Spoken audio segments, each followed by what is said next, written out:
বন্ধুরা, আজকে আমি নিজেই ঢেঁড়স ভাজি করে ভাত খেলাম। তো তোমরা অলরেডি বুঝে গিয়েছো যে আজকের ভিডিওটি কোন টপিক নিয়ে হতে যাচ্ছে। প্রথমে আমরা কিছু ঢেঁড়স একটি পাতিলের মধ্যে নিয়ে ভালো করে ধুয়ে নিলাম। ধোয়া শেষ হওয়ার পর আমরা ময়লা পানিগুলো ঢেলে দিলাম। এখন হচ্ছে কাটার পালা। আর আমি বিসমিল্লাহি আল্লাহু আকবার বলে সবগুলো ঢেঁড়সকে জবাই করে ফেললাম।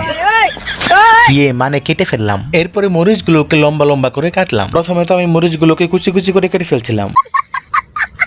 কিছু করার নাই, নতুন বাবুর্চি হইলে যা হয়। এরপরে পেঁয়াজ নিয়ে পেঁয়াজগুলোকে কুচি কুচি করে কাটলাম। এরপর পেঁয়াজ মরিচ কড়াইয়ের উপর রেখে কিছুক্ষণ নাড়াচাড়া করার পর বাকি জিনিসগুলো কড়াইয়ের ভিতরে ঢেলে দিলাম। এরপর আবার নাড়াচাড়া শুরু করলাম। এরপর নাড়াচাড়া করতে করতে করতে করতে কোনো সবর করার সময় নেই, কারণ নাড়াচাড়া না করলে রান্না হবে না। আর এমনিতে আমার জিভ দিয়ে জল বের হচ্ছে।